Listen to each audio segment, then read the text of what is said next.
Hello everyone, welcome again to live session of Monologue classes. I'm Dinesh Kumar and I will take today's The Hindu News Analysis. Today is 11th November 2023. So now we come to the important news and the first news is governors cannot sit on bills passed by the House Supreme Court. जैसे कि हम ये controversy आपके साथ discuss करते हैं daily, आज honourable supreme court ने एक पिटीशन फाइल की गई थी पंजाब गवर्नमेंट के द्वारा अगेंस्ट द गवर्नर, उस पर डिसीजन लिया है। ठीक है, और ऑनरेबल सुप्रीम कोर्ट ने क्या कहा है? ऑनरेबल सुप्रीम कोर्ट ने कहा है कि गवर्नर जो है वो इस तरह से बिल पर नहीं बैठ सकते। ठीक है, the governor as an appointee of the president is a titular head of the state. Titular head का मतलब है कि उसके पास अपनी डिस्क्रिशनरी पावर बहुत कम होती हैं और he is bound to act according to the aid and advice of council of minister. ठीक है, सेकेंड पॉइंट ये है, उन्होंने कहा है warning the governor you are playing with the fire. The court directed him to take a decision on the long pending bills presented to him for assent. ठीक है, तो ऑनरेबल कोर्ट ने कहा है कि आप जो है जो भी बिल आपको दिए गए हैं उन बिल पर जल्दी से जल्दी डिसीजन लें, उन पर साइन करें। ठीक है, real power vest with the elected representative of the people in the parliamentary form of the government. तो ऑनरेबल कोर्ट ने फिर ये कहा है कि देखिए जो पार्लियामेंट्री फॉर्म ऑफ गवर्नमेंट है उसमें रियल पावर जो है वो इलेक्टेड रिप्रेजेंटेटिव के पास होती है। ठीक है, और जो गवर्नर है और जो प्रेसिडेंट है वो टिटुलर हेड होता है। टिटुलर हेड का मतलब ये होता है कि उनके पास कोई बहुत ज्यादा पावर नहीं होती and they are bound to act according to the aid and advice council given by the council of minister in the case of president. तो प्रेसिडेंट को एड एंड एडवाइस कौन देते हैं? आर्टिकल 74 क्लॉज 1 इस बात को कहता है कि प्रेसिडेंट को एड एंड एडवाइस देते हैं prime minister and the council of minister. Similarly article 163 clause 1 कहता है कि governor is bound to act according to the aid and advice of council of minister. तो यहाँ पर ऑनरेबल कोर्ट ने इस बात को क्लियर कर दिया कि गवर्नर के पास ये कोई एब्सोल्यूट राइट नहीं है कि वो लेजिस्लेचर को किसी बिल को कानून बनने से रोके या किसी बिल पर वो कोई डिसीजन ना ले जिससे कि वो पर्टिकुलर बिल डिले हो जाए। This is not the right with the governor. ठीक है, now we come to next news. During talk with US, India bets for two-state solution to end Israel-Palestine crisis। ठीक है, तो ये हमारे एक्सटर्नल मिनिस्टर हैं जयशंकर जी और ये एंटनी ब्लिंकन है। ठीक है, अब यहाँ पर इन दोनों ने ये डिसीजन किया है या इनकी बात हुई है, तो इनका पॉइंट ये है कि जो इजराइल और पैलेस्टीन के बीच में और पर्टिकुलरली द हमास के बीच में जो वार चल रही है उसको रोका जाना चाहिए। लेकिन वार रोकने की कंडीशंस में ये होती है कि immediate release of those being held hostage in Gaza strike. तो बेसिकली 7 अक्टूबर 2023 को हमास ने अटैक किया था किस पर? इजराइल पर, और वहां अराउंड 1400 लोगों की डेथ कॉज कर दी थी और साथ ही साथ इसने 200 लोगों को होस्टेज बना दिया था, जिसका कॉन्सिक्वेंसेज ये हुआ कि वहां पर अभी भी वो लोग उनको नहीं मिले हैं इजराइल की गवर्नमेंट को, इसलिए इजराइल पर अटैक कर रहा है। ठीक है, तो इन्होंने फिर ये कहा है कि ह्यूमैनिटेरियन ग्राउंड पर पॉज किया जाए, ह्यूमैनिटेरियन पॉज। अब ये ह्यूमैनिटेरियन पॉज का मतलब ये है कि देखिए ये जो वार है और ये लड़ाई है it is between the Hamas group और एंड द इजराइल। ठीक है, लेकिन यहाँ पर इजराइल के अटैक से बहुत सारे लोग जो हैं वो पैलेस्टीनियन इनोसेंट लोगों की भी डेथ हो रही है। ठीक है, लेकिन साइमल्टेनियसली यहाँ पर इजराइल के पास राइट टू डिफेंस है, राइट टू डिफेंस। और जैसे हमने डिफाइन किया था और हमने आपको बताया था कि आर्टिकल 51 जो यूएन चार्टर का है वो राइट टू डिफेंस देता है किसी भी पर्टिकुलर कंट्री को, कि अगर कोई पर्टिकुलर कंट्री उस पर अटैक करता है या उस पर एग्रेशन करता है। तो एग्रेशन जो टर्म है हमने आपको बताई थी और हम फिर बता रहे हैं आपको, एग्रेशन का मतलब ये होता है कि जब एक्चुअल वार नहीं होती लेकिन वार लाइक सिचुएशन होती है, और reasonable apprehension of being attacked by any other country. तो जब किसी एक कंट्री के पास ये रीजनेबल एप्रीहेंशन होता है कि उसको दूसरा कंट्री या कोई दूसरा group, terrorist group like Hamas, उस पर अटैक कर सकता है, तो वो उसके पास राइट टू प्राइवेट डिफेंस है। ठीक है, तो यहाँ पर कहा है कि ह्यूमैनिटेरियन पॉज होना चाहिए। ठीक है, और दोनों के इसके हमास ग्रुप के लिए कहा है कि वे उनको होस्टेज जो है वो उनको रिलीज करें, उनको वापस करें। Now we come to next. Now police file FIR in Rashmika Mandanna deep fake case. तो डीप फेक क्या केस क्या होता है कि जब हम किसी पर्सन की पर्सनल इंफॉर्मेशन यानी कि उसकी पिक्चर को कुछ जो साइबर एक्सपर्ट लोग हैं या आईटी एक्सपर्ट लोग हैं उसको किसी दूसरे की पिक्चर की तरह रिप्रेजेंट करते हैं। ठीक है, तो यहाँ पर रिसेंटली अभी कुछ दिन पहले रश्मिका मंदाना एक एक्ट्रेस है, उनकी पिक्चर को डी फाइल के जरिए सोशल मीडिया पर पोर्ट्रेट किया गया था। ठीक है, नाउ अब इसमें एफआईआर रजिस्टर की गई है और FIR has been registered under the following section. One is the section 465। तो section 465 deals with the punishment for forgery. तो ये फोर्जरी के पनिशमेंट, तो फोर्जरी को डिफाइन किया गया सेक्शन 463 में। और फोर्जरी का मतलब ये होता है कि जब हम किसी डॉक्यूमेंट में कोई चेंज करते हैं और डॉक्यूमेंट में चेंज करके या तो हम अपने राइट को इंक्रीज करते हैं या दूसरे की लायबिलिटी को इंक्रीज करते हैं, इस तरह से कोई काम करते हैं, तो that is deemed to be forgery.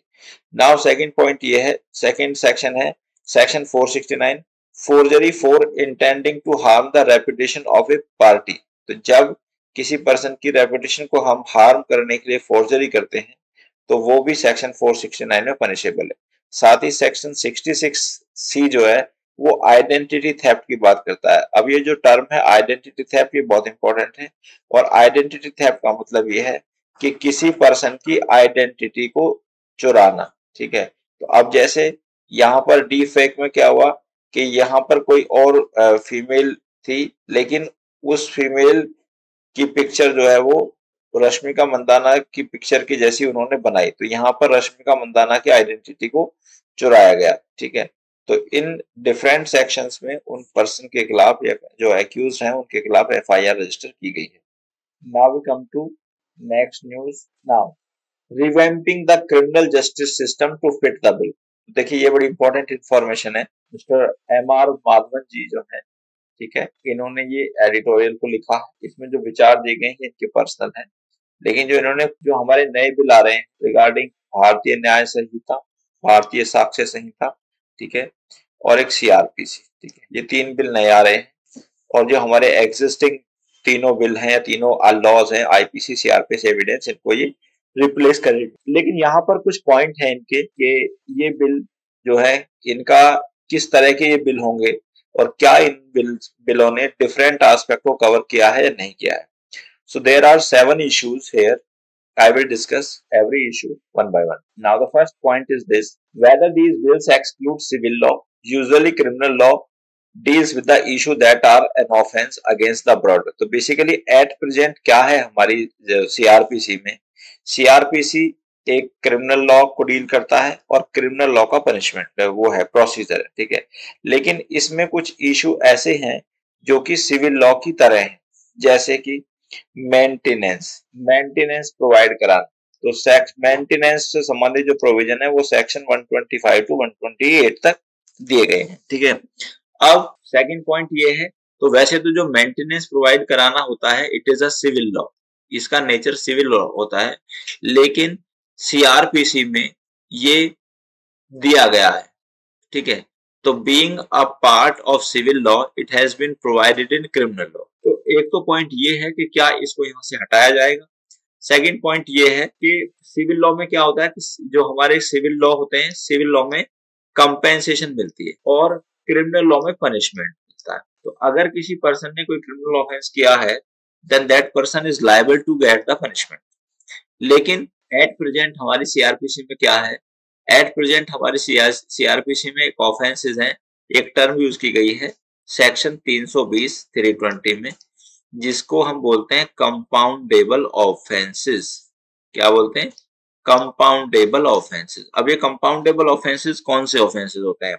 देखिए जनरल रूल ये होता है इन क्रिमिनल केसेस जो एक्शन है वो पुलिस लाती है। अब पुलिस क्यों लाती है? Because law and order is the subject of state. वो स्टेट का सब्जेक्ट है, इसका मतलब इस स्टेट की ड्यूटी है कि वो लॉ एंड ऑर्डर को मेंटेन करे। ठीक है, अब स्टेट ने उस लॉ एंड ऑर्डर को मेंटेन करने के लिए एक स्पेशलाइज्ड एजेंसी बना रखी है जिसका नाम है पुलिस। ठीक, तो प्राइमरीली जो रेस्पॉन्सिबिलिटी है ये पुलिस की है लॉ एंड ऑर्डर को मेंटेन करने के लिए। अगर कोई पर्सन ऑफेंस करता है तो उसके खिलाफ जो एक्शन है वो पुलिस लेती है, because police is the representative of the state. ठीक है, लेकिन और उसको अगर वो कन्विक्ट होता है तो उसको पनिशमेंट मिलता है। लेकिन कंपाउंडेबल ऑफेंसेस क्या होते हैं? कंपाउंडेबल ऑफेंसेस का मतलब ये है कि ऐसे ऑफेंसेस जिनमें पार्टीज कंप्रोमाइज कर सकती। ठीक है, तो यहाँ पर ऑथर का एक कंसर्न ये है कि वैसे तो ये क्रिमिनल लॉ है, ठीक है, सीआरपीसी क्रिमिनल प्रोसीजर कोड, लेकिन इसमें अगर हम कंपाउंडेबल ऑफेंसेस का ऑप्शन देते हैं तो ये इसका नेचर क्या बन जाता है? सिविल हो जाता है। ठीक है,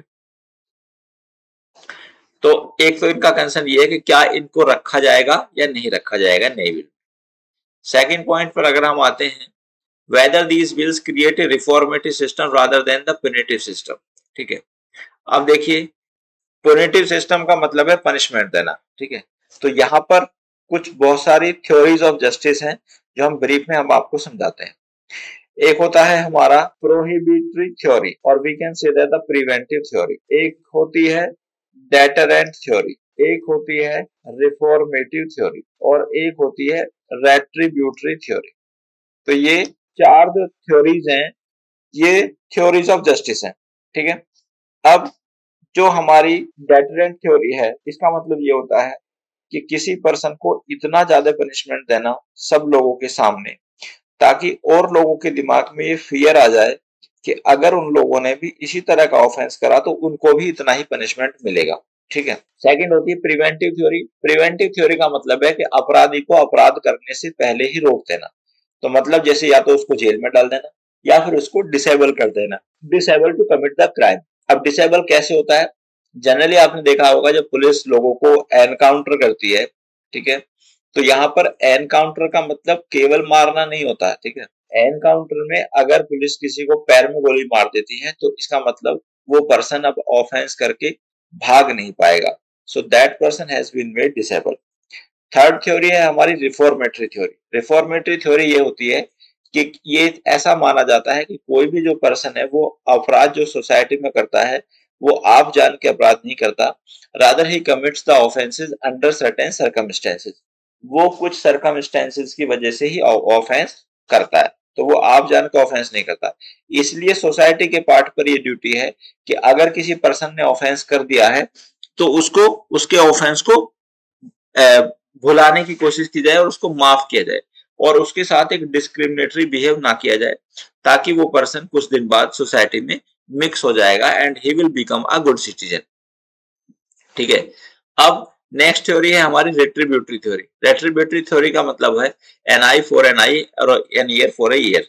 ठीक है, आंख के बदले आंख, कान के बदले कान। तो इसमें क्या होता है कि अगर किसी पर्सन ने किसी पर्सन के हाथ को तोड़ा है तो उस पर्सन का ही दूसरे जो मतलब एक्यूज पर्सन के हाथ को तोड़ दिया जाता है।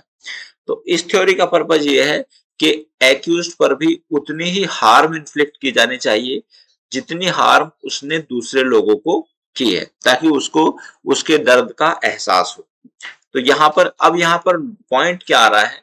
पॉइंट ये आ रहा है कि जो हमारे नए प्रोविजन है इसमें पनिशमेंट को एक कम्युनिटी सर्विस जो है उसको एज ए पनिशमेंट रखा गया है। ठीक है, एक फॉर्म ऑफ पनिशमेंट है। ठीक है, तो अभी तक हमारे पास जो पनिशमेंट है वो है life imprisonment, capital punishment, imprisonment, fine और forfeiture of property. Community service हमारे यहाँ पर कोई पनिशमेंट नहीं है। ठीक है, लेकिन अब हमारे जो नया कानून आएगा that new law will lead the community service as a punishment. तो यहाँ पर ऑथर ये मतलब ये जानना चाह रहे हैं कि भाई क्या हम अब थोड़ा रिफॉर्मेटरी थ्योरी की तरफ जा रहे हैं, लेकिन इंडिया का स्टैंड तो पहले से ही रिफॉर्मेटरी थ्योरी की तरफ था। ठीक है, नाउ थर्ड पॉइंट है whether the maintenance of public order and the process of criminal prosecution एक ही कानून रखे जाएंगे। देखिएगा जो प्रोसीजर क्रिमिनल प्रोसीजर है ये तो मेनली जुडिशरी का पार्ट हो गया, लेकिन जो मेंटेनेंस और पब्लिक ऑर्डर है ये एग्जीक्यूटिव का पार्ट हो गया। अब सीआरपीसी जो है हमारी, उसमें है सेक्शन 144। अब सेक्शन 144 इसमें लगाने का, धारा 144 लगाने का राइट क्या है, ये राइट होता है डीएम के पास, ठीक है। DM district magistrate. अब डीएम कौन है? डीएम एक एग्जीक्यूटिव है। कौन है? एग्जीक्यूटिव है, जुडिशरी नहीं है। अब यहाँ पर डीएम के पास ये ऑर्डर है कि अगर उसे लॉ एंड ऑर्डर को मेंटेन करने में कोई दिक्कत लगती है और ऐसा लगता है कहीं कोई विवाद होगा, कोई झगड़ा होगा, तो वो धारा 144 लगा देते हैं। और जिसका कॉन्सिक्वेंसेस क्या होता है कि कोई भी 5 या 5 से अधिक पीपल एक स्थान पर खड़े नहीं हो सकते बाय वर्च्यू ऑफ धारा 144, ठीक है। तो अब ये कह रहा है कि क्या इनको सेपरेट रखा जाएगा या फिर इनको नए इसमें ही जो हमारा नए कानून आ रहे हैं इसमें एक साथ रखा जाएगा। तो फिर ये कहते हैं कि इसको, इसमें कोई चेंज नहीं किया गया है, क्रिमिनल प्रोसिक्यूशन को और maintenance of law and order को एक साथ ही रखा गया। सेकंड पॉइंट है whether various directions of the supreme court have been codified, ठीक है। The bill codified the procedure of mercy petition. अब honourable supreme court time to time बहुत सारे डायरेक्शन देते रहते हैं। For example regarding arrest direction दी थी D K Basu versus state of West Bengal में, और इन डायरेक्शन को क्रिमिनल लॉ अमेंडमेंट 2009 के अनुसार सेक्शन 41A, 41B, 41C और 41D में इनकॉर्पोरेट किया था। लेकिन अब जो नया कानून हमारा आ रहा है तो क्या इनमें इन डायरेक्शन को इनकॉर्पोरेट किया गया? तो आंसर इज नो। लेकिन दूसरा पार्ट क्या है कि एक होती है मर्सी पिटीशन। मर्सी पिटीशन के प्रोसीजर को जो है इसमें रखा गया है। What is this mercy petition? तो मर्सी पिटीशन से संबंधित जो प्रोविजन है, कहीं ये वर्ड मर्सी पिटीशन यूज नहीं हुआ है कॉन्स्टिट्यूशन में, ठीक है। कॉन्स्टिट्यूशन में यूज होते हैं आर्टिकल 161 और आर्टिकल 72। आर्टिकल 72 पावर देता है प्रेसिडेंट को कि वो किसी पर्सन के अपराध को क्षमा कर सकते हैं, और आर्टिकल 161 जो पावर देता है ये देता है गवर्नर को कि ये किसी पर्सन के अपराध को क्षमा कर सकते हैं। लेकिन ये जो प्रोसीजर होता है ये थ्रू मर्सी पिटीशन होता है। लेकिन मर्सी पिटीशन से संबंधित एक्सप्रेसली प्रोविजंस हमारे किसी भी कानून में नहीं दिए गए हैं, ना आईपीसी में दिए गए हैं, ना ही हमारे कॉन्स्टिट्यूशन में दिए गए हैं। तो यहाँ पर इस मर्सी पिटीशन के जो प्रोसीजर है उसको एलेबोरेट किया गया है नए सीआरपीसी। नए सीआरपीसी में मर्सी पिटीशन के प्रोसीजर को एलेबोरेट किया गया है। सेकंड पॉइंट हमारा आता है नेक्स्ट। अब जो नेक्स्ट पॉइंट है पांचवा, whether the bill try to ensure consistency of implementation, typically penalties for offenses specify a range। तो जो नया बिल है हमारा, इसमें जजेस को कुछ मामलों में बहुत ज्यादा डिस्क्रिशन दिया है। डिस्क्रिशन कैसे कि देखिए, जब भी आईपीसी में किसी पनिशमेंट को मेंशन किया जाता है तो वहां पर ये लिखा जाता है person accused person shall be liable to imprisonment which में एक्सटेंड अप टू, ऐसे लिखा होता है विच में एक्सटेंड अप टू, वो इतने इस तक पहुंच सकती है। तो यहाँ पर डिस्क्रिशन ज्यादा कैसे है? यहाँ पर एक ऑफेंस बनाया गया है कि अगर कोई पर्सन किसी फीमेल के साथ सेक्सुअल इंटरकोर्स करता है और उसको पता है कि वो उसकी लीगली वैलिड वाइफ नहीं है, तो यहाँ पर 10 साल तक की सजा है, ठीक है। अब ये सजा 10 साल से कब तक की है? तो 10 साल से सजा, अब जज के पास डिस्क्रिशन है कि वो एक दिन से यानी कि 24 आवर की सजा से 10 साल तक की सजा वो दे सकता है। तो ये जो है इतना बड़ा जो डिस्क्रिशन है वो जज को यहाँ पर दिया गया है, ठीक है। सेकंड पॉइंट ये है कि अब यहाँ को तो जैसे जज को इतना डिस्क्रिशन दिया गया है तो there are chances of the misuse by the जज दिस काइंड ऑफ डिस्क्रिशन, ठीक है। तो सेम ऑफेंस में जज एक पर्सन को 5 साल की सजा देगा, एक को 10 की देगा और एक को 24 घंटे में सजा देने के बाद छोड़ सकता है। Now we come to 6, whether the age provisions have been updated for modern term. तो इसमें कोई चेंज नहीं आया है। हमारा सेक्शन 82 कहता है डॉलिन कैपेक्स, मतलब 7 साल से कम उम्र का बच्चा कोई अपराध नहीं कर सकता। और 83 कहता है कि अगर किसी गेज 7 से 12 है, 12 के बीच में है, तो भी वो अपराध नहीं कर सकता। लेकिन यहाँ पर एक राइडर है, बिलो 7 एब्सोल्यूट प्रिजम्पशन है ये कि वो पर्सन ऑफेंस कर ही नहीं सकता। लेकिन 7 टू 12 के बीच में ये जो प्रिजम्पशन है ये थोड़ा सा लिमिटेड है। प्रिजम्पशन मतलब, तो अगर कोई चाइल्ड जिसकी एज 7 टू 12 के बीच में है और वो अपने ऑफेंस के, अपने एक्ट के नेचर एंड कॉन्सिक्वेंसेस को नहीं जानता, तभी वो इसका बेनिफिट ले पाएगा। लेकिन अगर वो अपने एक्ट के नेचर एंड कॉन्सिक्वेंसेस को जानता है, तब वो इसका बेनिफिट नहीं ले पाएगा। ठीक है, तो इसमें कोई चेंज नहीं किया गया है। नेक्स्ट पॉइंट है हमारा 7, whether gender related offences have been updated. तो यहाँ पर बिल जो है, बिल में जेंडर रिलेटेड ऑफेंसेस में कोई चेंज नहीं किया गया है। जो सेक्शन 377 था, ठीक है, वो एज इट इज है। जैसा कि हमारे पास वो था नवतेज सिंह जौहर वर्सेस यूनियन ऑफ इंडिया के बाद, तो यहाँ पर अगर दो कंसेंटिंग पार्टी सेक्सुअल इंटरकोर्स करते हैं तो वो अपराध फिर भी नहीं रहेगा। सेकंड पॉइंट ये है कि जो मैरिटल रेप है, मैरिटल रेप को एक ऑफेंस नहीं बनाया गया है। और मैरिटल रेप को ऑफेंस बनाने की जो रिकमेंडेशन दी थी वो जस्टिस वर्मा कमेटी ने दी थी 2013। तो I have discuss these 7 points with you and these are very very important from your examination point of view. Now we come to next news. Similar है, Tamil Nadu governor holding back bills a matter of concern. Supreme court ने फिर यही कहा और इसे संबंधित article हम आपसे डिस्कस कर चुके हैं, आर्टिकल 200 and 201।